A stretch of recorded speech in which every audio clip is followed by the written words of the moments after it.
Hey folks, welcome back to Good Enough Customs. Shh, be very, very quiet. I'm hunting rabbits. Ah, dang it. All right, so ADD break. You know, y'all guys know the leftover parts of this guy. He's, you know, bananaed up and a little rough. A lot depressing. And I don't know what I'm going to do with that truck just yet. So I've been driving Little John, basically my to and from work truck. I don't work that far from home, so you know, less than 15 minutes of drive time, that truck does okay. I did put a big old thing of Lucas in it to to try to make it live, because even just driving to work, it was dropping down to like 5-ish PSI of oil pressure. It's not good. So, but a whole thing of Lucas in it, hey, I'm rocking like 20, 30, 40 pounds. So it's, you know, it's an engine repair in a bottle. But anyhow, if I have to drive somewhere, I'm rolling in Big John. And Big John, you know, what can I say? This truck runs really good for the most part. I think I got an ignition module taking a crap on me, but it does seem to run a little warm. And if you remember back, we just put this radiator in it, I don't know, a month or two ago, 3 ago. I don't remember. I do remember putting a radiator in it, and I do remember filming it. So so we did put this little Amazon / eBay radiator in this guy. I want to say I paid $200-ish for the radiator. Now I did screw up and order this, so Big John's a 1990, which is in that weird spot for GM. So 87 was the last year of the square body. Not really. It's the last year of the square body half ton, at least in US. But your 1 tons, your chassis and cab, your Suburbans, your Blazers, you know, those trucks, yeah, they still made the square body clear up to 91. Mexico, I think they went to 92. I may be wrong on that, but I'm pretty sure that was 92 was when Mexico stopped with square body production. But you can get a half ton from Mexico all the way up to 92. So little knowledge for you. But anyways, with this being a 90 model, you know, when you go to pick what your vehicle type is, this guy technically is an R3500. So it'd be an R for a 2-wheel drive or a V for a 4-wheel drive for the square body, because they still made the OBS trucks in 89, 90, 91. So 88 actually, 88, 89, 90, and 91. So those got the C and the K designations, you know, C for 2-wheel drive, K for 4-wheel drive. So this is technically a V2500. But nobody ever has that crap on their website. Nobody has that stuff anywhere. So did I say V2500? This is an R2500. I'm an idiot. Anyways, but nobody ever has that. So I usually just click C30 because it's the same truck. I mean, pretty much from 81 up. For most things, it's the same truck, body-wise. I think interior, they changed a couple things in 84. I want to say it was 83, 84. Anyways, I'm getting off target here. So I screwed up and I selected C2500. So this is actually an OBS radiator. That would explain why it's way bigger than it should be. But hey, extra cooling capacity, I'll take it. Anyhow, radiator seems to be doing a good job, not leaking anything. Everything looks to be a-okay. The only problem I'm running into is at higher speeds. I don't think these fans are doing a good enough job, so I think they're actually blocking airflow, because I don't think they're able to move enough air at higher speeds. And whenever I'm sitting at a red light, I can literally watch the temp gauge just start climbing. So that tells me that the fans are probably trash. And I was pretty sure that they were anyways, because like I said, I paid $200 for the radiator. And this is just like the radiators that everybody buys off of Amazon and eBay. So, you know, they're crappy fans. They're legendary for the crappiness. they don't move much air at all. So I went ahead and ordered a set of cold case. Yeah, these guys. These are their 16, I think they're 14 inch cold case fan, 14. And I don't remember the numbers on this thing. These guys that's on this Radiator right now, they don't move much air. You can't hear them. And it's not because they're such high quality that you can't hear them. It's just they don't move hardly anything. You put your hand down there and it's just like it's like an asthmatic 90-year-old trying to blow out a birthday cake. So so these guys have got to go.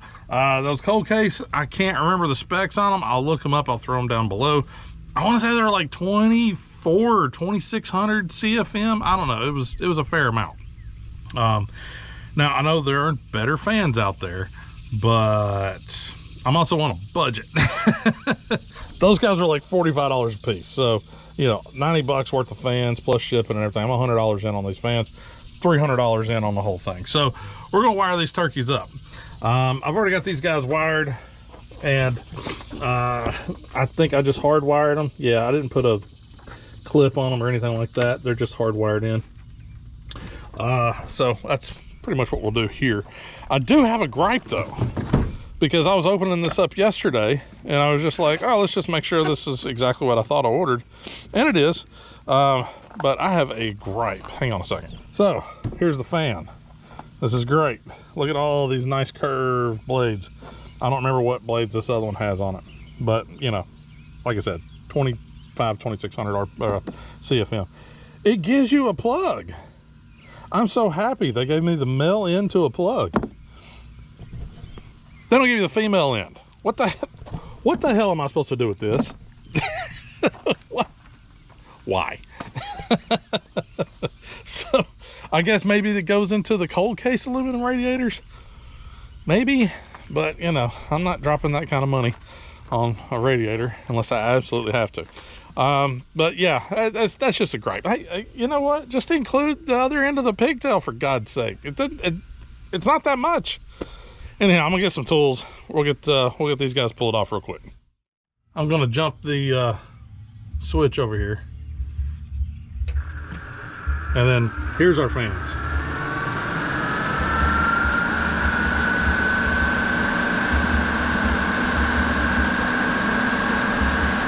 It's not bad.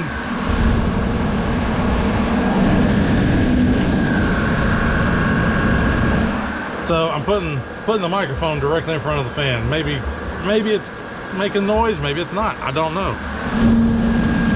But it's definitely not moving much. Pitiful. Making a lot of racket, it's not moving much. Well, it's pretty easy on wiring these guys. I tried to keep it pretty simple. And I know you can't see what I'm doing down here, but you can imagine. Basically, I got a black and a blue wire. Black wire is going to be my ground, and blue is going to be my hot. So let me make the cuts for this, and that'll turn these guys loose. All right, so those guys are no longer connected. I got a zip tie down here somewhere holding my wiring harness on, so I can figure out where that's at. I don't even know how I'll lace that in there. I don't even know how I'm going to get it broke loose. Maybe it's a small zip tie, so there we go. Okay, and I left plenty of slack on this because I knew eventually I'd probably end up having to put a radiator or a set of fans on this guy. All right, let's see. Did I guess on my size? Nope. Right back. Yep.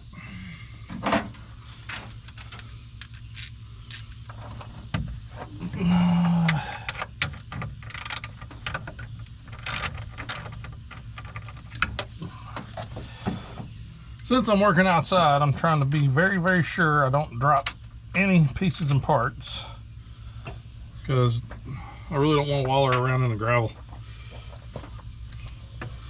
There should be another one over here.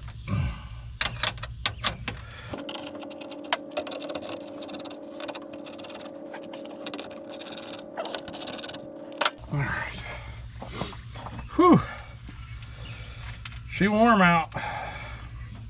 Yeah, it ain't that bad out here this morning. I just come outside and do all this before it gets hot. It's already hot and I'm already miserable. This sucks. Holy crap. Okay.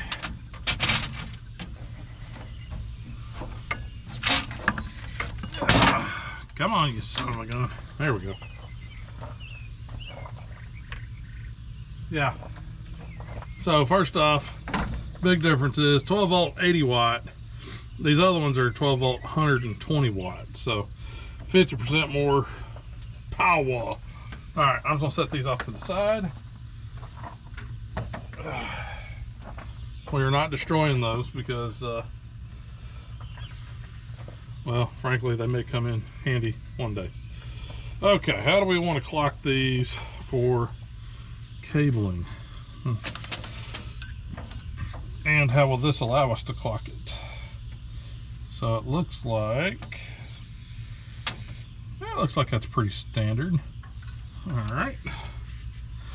So this ought to be fun to get the nuts back on, because these are just well, they're just bolts. I wonder if the little mountain brackets are the same. Huh. Yeah, but I'm not gonna trust these old mountain brackets.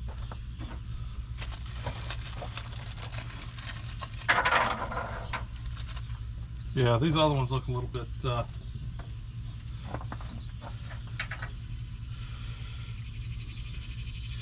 these are just a little bit more well made. This is the new one. This is the old one. So they're pretty much identical, you know. But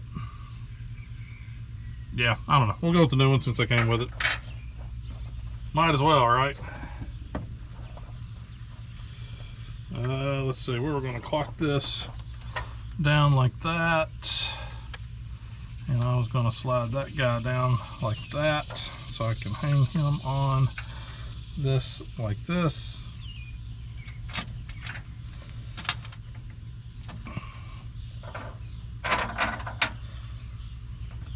And I'll go ahead and do this one like this as well. I have two holding her up. Yeah, I know, this is riveting television right here, isn't it? You know, some fat guy sweating his balls off out here in the heat, putting bolts on and cutting wires. Awesome.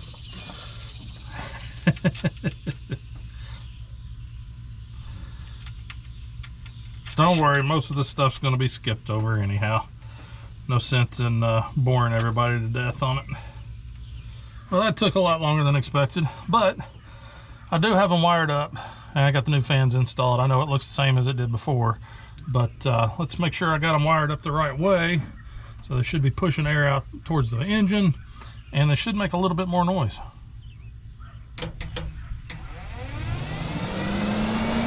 Definitely a lot more airflow. Yeah. Let's get you down here.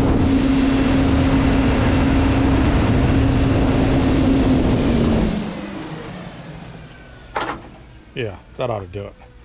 All right, I'm gonna button up my wiring, and I'm gonna go in the shop where the air conditioner's running, because it's boiling out here. Be right back. All right, well, there you have it. Roughly $300, got a pretty good cooling system. That should do the job, I would imagine. Like I said, the only problems I was running into was running highway speeds, you know, 70-ish. Now remember, Big John is a 3-speed automatic, so I don't have overdrive. It does have 373 gears, but the tires are only 28 inches tall. So when I'm running 70, I'm probably close to 3,000 RPM. So she's huffing. She's doing some work. Now with those fans moving more air, I would think highway speeds would be able to push, you know, pull the air up. It's not constricting the air flow through the radiator. It's what I'm guessing was happening with them other fans. And then sitting idling, it's going to move a lot more air. So I feel as though that's going to take care of that. But that does not resolve my daily driver problem. I don't know if any of y'all guys are hunting for vehicles right now that, you know, you don't have to work on. That's kind of a big key. That has working air conditioning. And, you know, I'm going to be a little picky. I'm not going to go and buy like a freaking Toyota Camry or something like that. I'm not a car guy.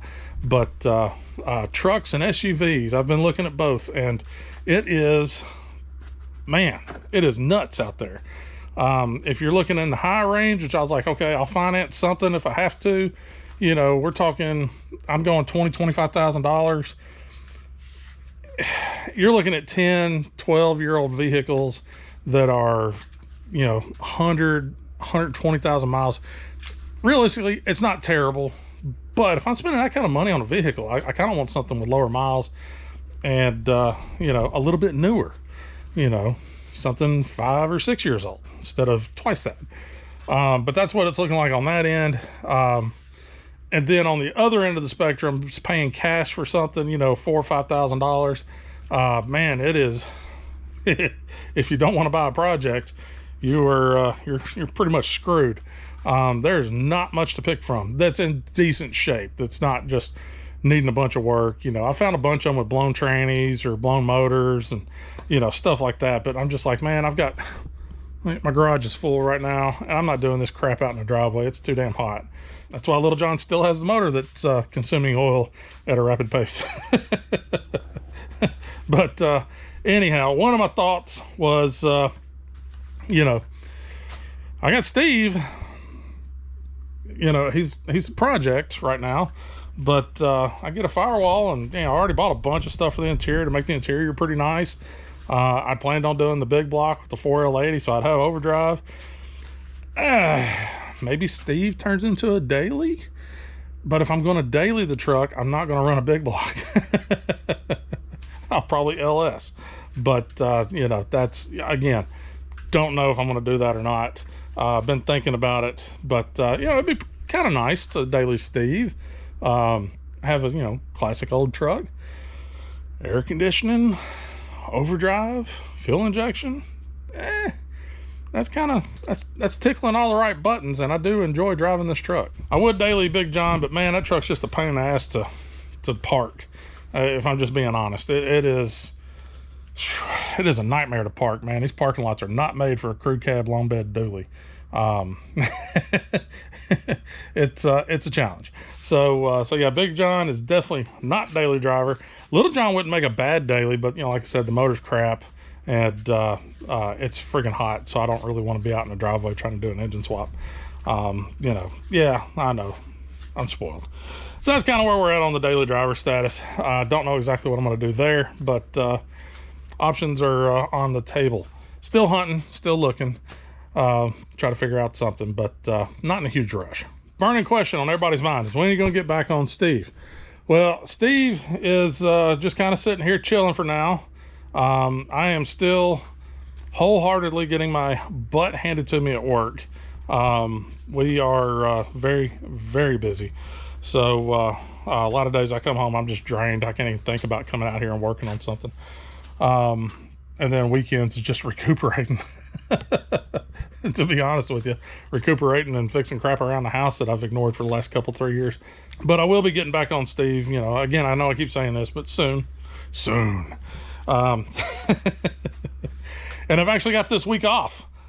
This week I usually take off for the Southeastern Truck Nationals, which is this weekend, July 11th and 12th, out at the Wilson County Fairgrounds in Lebanon, Tennessee. If you're in the area or within a few hours drive, definitely come check it out. It is a damn good show. It's 1,500 to 1,700 trucks. It's a GM only show, so GM, Chevy, pickups, SUVs. So, you know, you got anywhere from S10s to, you know, Chevy pickups, a ton of square bodies, 67 to 72s are everywhere, OBSs, MBSs, you know, new stuff. You got stuff that's ratty piles, and you got stuff that is like super pristine, high dollar show trucks. So there's a little bit of something for everybody. It's probably going to be a little warm, but it ought to be a darn good time.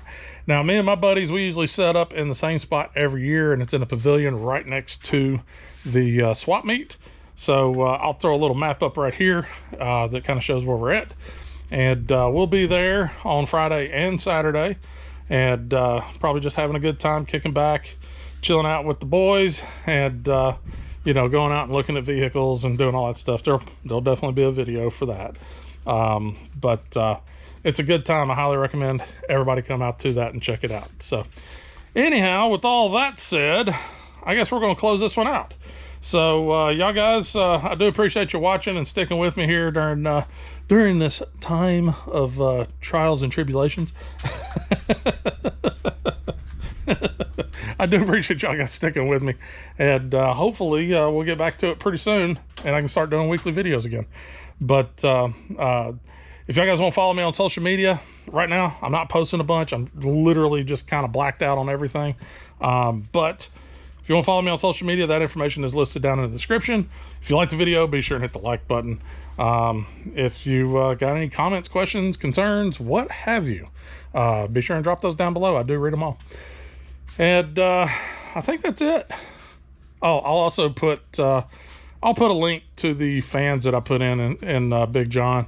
I'll put a link down there in the description as well. And if y'all guys need something like that, you know, there you go. So anyhow, do appreciate y'all guys, and look forward to seeing you in the next one. And come out this weekend, Southeastern Truck Nationals. GMTruckShow.com is the website. I don't believe you can still register. I think they closed registration, but you can still come and check it out. So anyhow, just remember, folks, it ain't got to be perfect, just good enough. And we'll see y'all in the next one.